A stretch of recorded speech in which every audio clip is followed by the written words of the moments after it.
Tere jälle!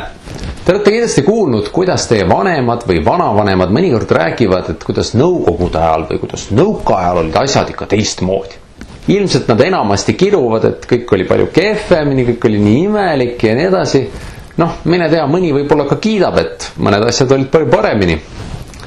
Igatahes täna me siis räägime natuke sellest, mis see nõukaaeg või nõukogude aeg oli ja võib-olla see aitab teil pisut paremini aru saada sellest, mida teie vanemad ja vanavanemad silmas peavad. Eelmisel korral me rääkisime teisest maailmasõjast.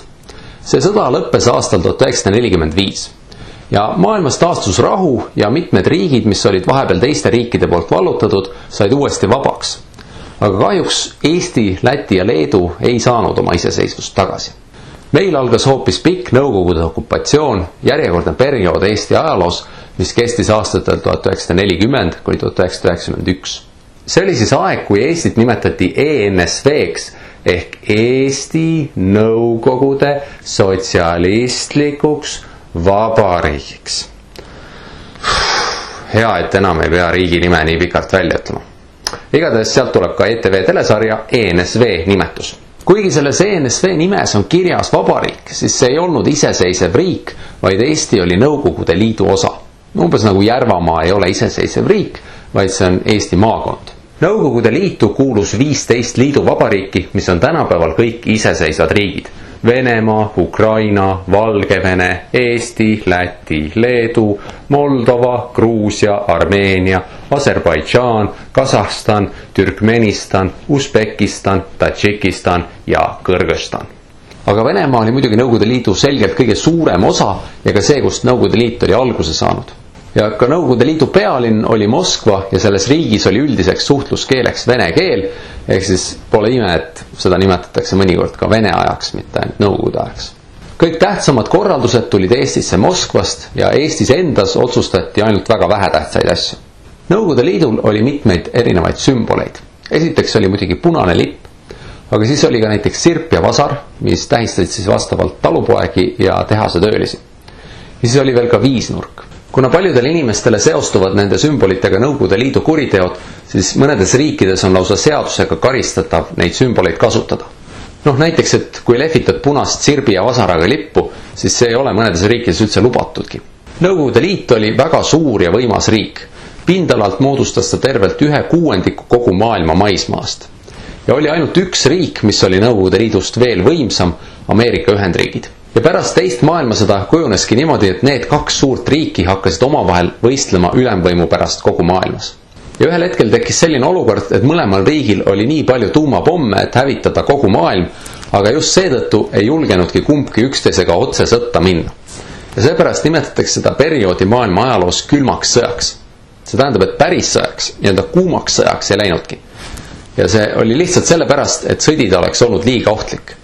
Et kui keegi oleks esimese tuumapommi plahvatama pannud, siis oleks kohe tulnud tuhandeid tuumapomme järgi ja kogu maailm oleks ära hävinenud. Ja keegi julged seda riski võtta. Okei, aga tagasi Nõukogude Liidu juurde. Nõukogude Liit oli kommunistlik riik. Ja mida see tähendab? Kommunism tähendas niimoodi lihtsustatult öeldes seda, et taheti luua täiesti uus ühiskond, kus ei oleks enam vaesust ja kõik inimesed oleksid täiesti võrdsed. Kõlab ju hästi, eks ole? Tegelikult see nii ilus ei olnud. Pigem viis kommunism selleni, et kõik inimesed olid võrdselt vaesed ja õnnetud. Igatahes kommunistid uskusid, et selleks, et jõuda sellise ilusa maailmani, kus kõik on võrdsed ja šalalalala, selle jaoks on lubatud inimeste piinamine, tapmine ja hirmutamine. Ühtlasi uskusid nad seda, et rikkamad inimesed ei vääri oma tööga teenitud vara. Näiteks, kui sa oled ettevõtja, oled teinud palju tööd, et luua oma ettevõtte ja sa oledki saanud rikkaks, siis kommunistid leidsid, et see on vale, et sinu vara tuleb väevõimuga ära võtta ja see tuleb anda teistele. Või kui sa oled jõukam talupidaja näiteks, sa oled tubli ja töökas, siis peab ka suure osa su maadest lihtsalt ära võtma. Ja see tähendas, et kui Eesti sattus Nõukogude võimu alla, siis paljud inimesed jäid ilma näiteks oma kodudest, sest Nõukogude riik võttis nende vara sunniviisiliselt endale ja andis siis selle kasutada teistele inimestele. Jõukamad inimesed ja need, kes kommunismi kritiseerisid, võidi saata vangilaagritesse või hukata. Ja niimoodi hukkusid miljonid inimesed, nende seas ka eestlasi, nagu me eelmine kord rääkisime. Nõukogude Liidus oli ainult üks erakond, kommunistlik partei, mis otsustas kõike. Ja selle partei peasekretär oli tavaliselt riigijuht. Nõukogude Liidu esimeseks juhiks oli Lenin, seejärel tuli Stalin, siis Hruštšov, siis Brežnev ja nii edasi. Demokraatlikes riikides on alati vähemalt 2 erakonda, et ühiskonnas oleksid esindatud erinevad arvamused. Näiteks, et ühe erakonna arvates peavad maksud olema madalamad, teise arvates peaksid olema kõrgemad. Ühe erakonna arvates peaks rohkem uusi teid ehitama, teise arvates peaks koolimaju remontima. Aga Nõukogude Liidus oli valimistel võimalik hääletada ainult ühe kandidaadi poolt ja see muutis valimised tegelikult nagu mõttetuks. Aga selle eesmärk oli teha nägu, et riigis on demokraatia, kuigi tegelikult ei olnud inimestel ei valikuvõimalust ega võimalust sõna sekka öelda. Ja kõik käis kommunistliku partei käsu järgi. Nõukogude Liidu majandussüsteemi nimetatakse ka käsumajanduseks. Ja see oli halb, sest see ei soosinud töö tegemist ja nutikust, vaid see soosis pigem laisklemist.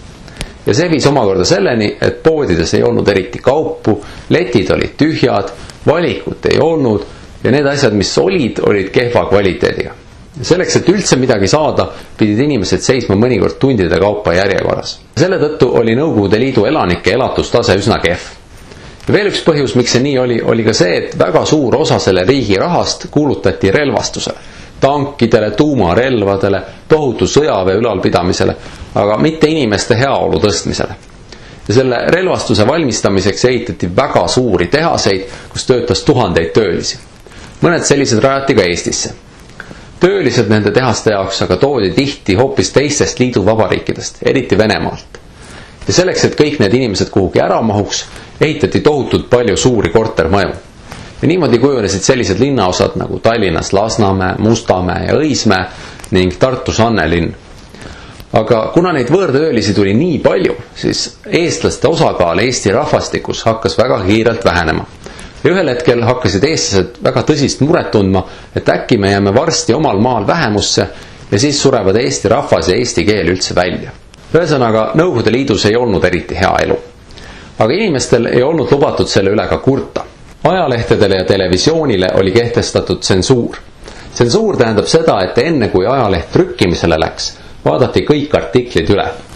Kui avastati midagi, mis kritiseeris riigi võimu ja kommunismi, siis see jäeti ajalehest välja ja selle kirjutamise eest võis vangi sattuda. Kriitika asemel oli ajalehtedes ja televisioonis palju propagandat.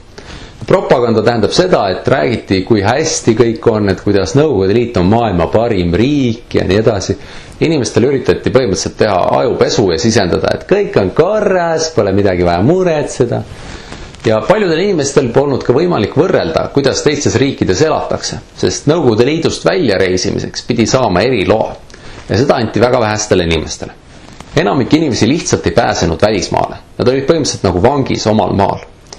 Muidugi salaja õnnestus kuulata paljudel inimestel välismaa raadiokanaleid, kus sai näiteks hoopis teistsugust infot. Ja Tallinnas ja Põhja-Eestis teati veel paremini, kuidas mujal maailmas elati, sest Soome televisiooni leviala ulatus ka siia ja Soome oli vaba riik. Ja siis nad vaatasid Soome televisiooni ja see, mis nad sealt nägid, pani need muidugi aru saama, et see, mida Nõukogude Liidu televisioonis näidatakse, on täielik jama. Aga kuna inimesed üritasid salaja ikkagi selliseid keelatud asju teha, siis Nõukogude Liidul oli selline salapolitsei nagu KGB. Ja KGB agendid luurasid pidevalt inimeste järel. Paljud tavalised inimesed olid ka värvatud nende agentideks, nii et keegi ei võinud olla päris kindel, et äkki on nende sõber ka tegelikult KGB agent, kes võib ta igal hetkel üles anda. Näiteks sellepärast, et tal on kodus ära peidetud Eesti lipp või et ta üritab välismaalt mingeid paremaid kaupu sisse smuugelduda. Ja need olid kõik keelatud asjad. Mõned julged inimesed osutasid ka aktiivselt vastupanu Nõukogude võimule. Me natuke juba rääkisime metsavendadest. Paljud neist läksid pärast sõda uuesti metsa ja elasid seal aastaid oma punkrites ja onnides ja võitlesid vabaduse eest. Aga see elu metsas oli üsna raske. Kujuta ette, et sa elad terve talve mingis rõskes maa-aluses onnis ning pidevalt on oht, et keegi avastab sind ja laseb su maha. Oma perede juures said metsavennad käia ainult salaja ja väga harva. Paljud neist tapeti lahingutest Nõukogude sõjaväelastega, mõned neist vangistati ja mõned olid sunnitud lihtsalt lõpuks metsast välja tulema. Eesti viimane metsavend August Sabe pidas metsas vastu üle 30 aasta, kuni lõpuks KGB mehed talle jälile jõudsid. Aga nagu kõikide asjadega siin maailmas ei ole mitte milleski ainult halba või ainult head. Nõukogude ajal tehti ikkagi mõningaid huvitavaid filme, kirjutati huvitavaid raamatuid ja nii edasi. Ja üheks Nõukogude aja suursündmuseks oli see, et 1980. aastal toimusid Eestis olümpiamängud. Oot, mis asja? Eestis on kunagi toimunud olümpiamängud. Ei noh, mitte päris. 1980. aastal toimusid Moskvas suveolümpiamängud. Aga kuna Moskva on kaugel sisemaal, siis purjespordialad viidi läbi Tallinnas Pirital, sest meil siin on meri, eks ole. Ja selle jaoks ehitati sellised asjad nagu Pirita purjespordikeskus, aga ka paljud teised olulised ehitised Tallinnas. Teletorn, linnahall, Pirita tee, postimaja, olümpiahotell, Tallinna lennujaama hoone ja nii edasi. Nõukogude aeg kestis peaaegu 50 aastat ja see mõjutas Eestit väga palju. Kui enne seda olid Eesti ja Soome enam-vähem samal arengutasemel, ehk eestlased ja soomlased olid umbes sama jõukad, siis pärast seda 50 aastat, kui Eesti oli olnud Nõukogude Liidu osa ja Soome oli olnud vaba, oli Eesti 5 korda Soomest vaesem. Praeguseks on Nõukogude aja lõpust möödas 25 aastat ja Eesti on tublisti järgi võtnud, aga keskmine eestlane on ikka veel 3 korda vaesem kui keskmine soomlane. Nõukogude okupatsioon põhjustas ka palju teisi kahjusid, mida rahas mõõta ei saa. Loodetavasti ajapikku need haavad paranevad, aga praegu tuleb meil leppida sellega, et seda, milline Eesti praegu on, mõjutab ikka veel väga palju seesama Nõukogude aeg. Üldiselt, kui kellelegi on kahju või liiga tehtud, siis tihti tuleb kohe soov kedagi süüdistada. Eestis on palju süüdistatud Venemaad ja venelasi, kuna Venemaa oli Nõukogude Liidu tähtsaim osa. Tegelikult ei ole need asjad nii lihtsad. Venelased ise kannatasid ka Nõukogude Liidu all tohutult palju. Küll vangilaagrites, küll nälja ja vaesuse käes ja miljonite kaupa. Ja miks see nii läks? Kuidas nii ebainimlik süsteem üldse tekkis?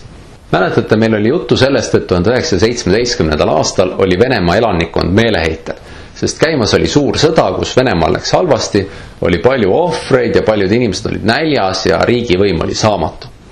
Ja sellistes rasketes olukordades juhtub tihti, et inimesed tahavad lihtsaid lahendusi ja kohe.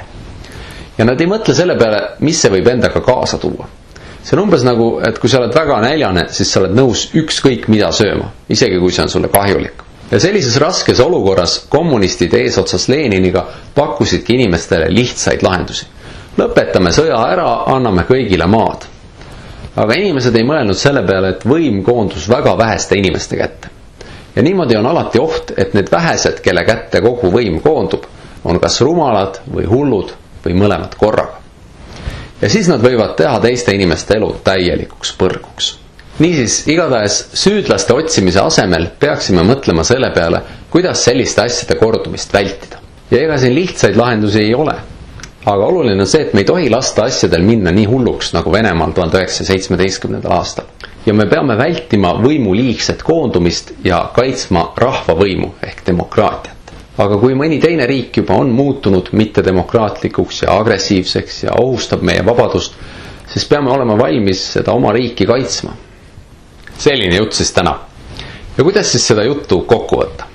Esiteks, Nõukogude aega oli Eestis aastatel 1940 kuni 1991. Teiseks, sel ajal oli Eesti Nõukogude Liidu osa 1/15 liidu vabariigist. Kolmandaks, Nõukogude Liit oli kommunistlik riik. Nõukogude Liidu sümbolid olid punane lipp, sirp ja vasar ning viisnurk. Neljandaks, Nõukogude Liidus ei olnud demokraatia ehk rahvavõim, vaid oli ainult üks erakond ja kogu võim oli ühe inimese käes. Viiendaks, inimeste elatustase oli kehv, riigist välja reista oli raske ja inimeste järel luurati pidevalt. Kuuendaks, 1980. aastal peeti Tallinnas Moskva suveolümpiamängude purjeregatt. Seitsmendaks, Nõukogude aeg põhjustas Eesti majandusele ja ühiskonnale suuri probleeme, millest osa kestavad veel tänapäevani. Aitäh vaatamast ja kohtume varsti jälle.